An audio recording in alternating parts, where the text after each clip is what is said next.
I had to fly out one time. And I come from a very rural part of the country, which we'll get to here in a second, and the closest airport's about 3 hours away.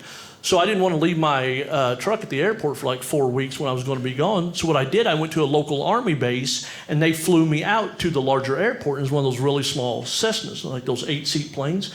And I'd never flown on one of those before, and I'm looking out the window with this plane, and we're in a line. I hear the woman in front of me say 140.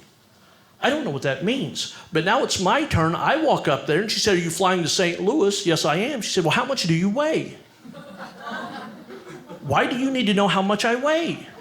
She said, "Because we base boarding the plane according to the passenger's weight, so that way the wings stay balanced." She said, "But the first thing I need to do is to get your bags." "No, the first thing you need to do is to get her back over here, because there's no way she weighs 140.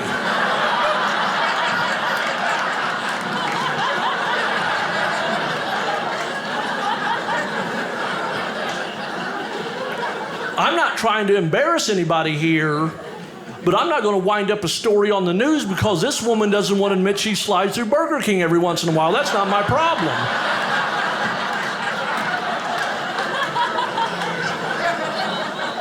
So now I have to stand over to the side and like calculate all the lies that everybody else is telling. 140, no, you're no 140. The guy walked up there, he's like, "Oh, I probably weigh 175. Yeah, in high school you weighed 175. So finally, it's my turn. It's like, "Mr. Thornsberry, how much do you weigh?" "Apparently 844 pounds.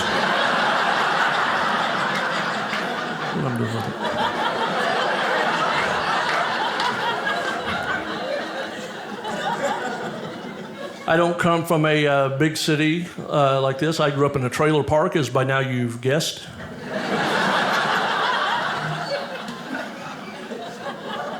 I had somebody ask me the other day if this is my real voice. Like if I had the talent to do voices, this is the one I'm picking.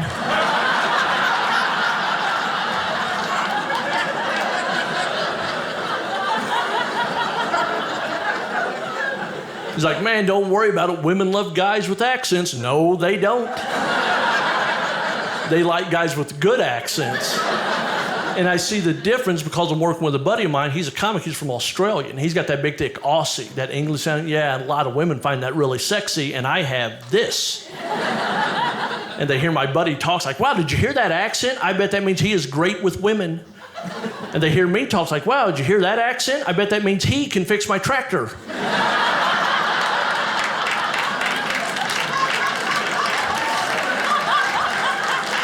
Which I can, but that's not the point. That's completely not what I'm talking about.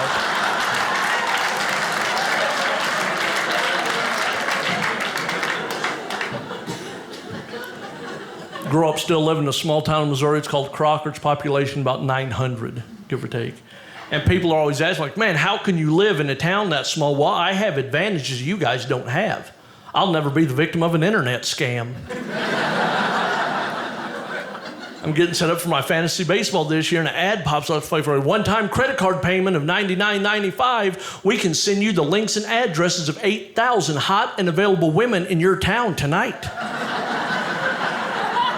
No, you can't.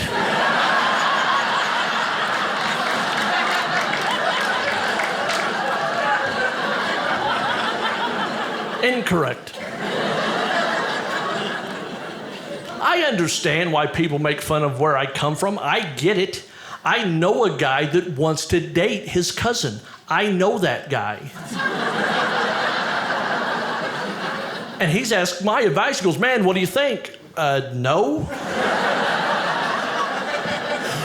Would be my assessment of that. No. And he's all upset, like, "Well, you know, are you serious, man? Are you serious?" He goes, "No, it's not what you're thinking. We just have a lot in common." "Yeah, like uncles."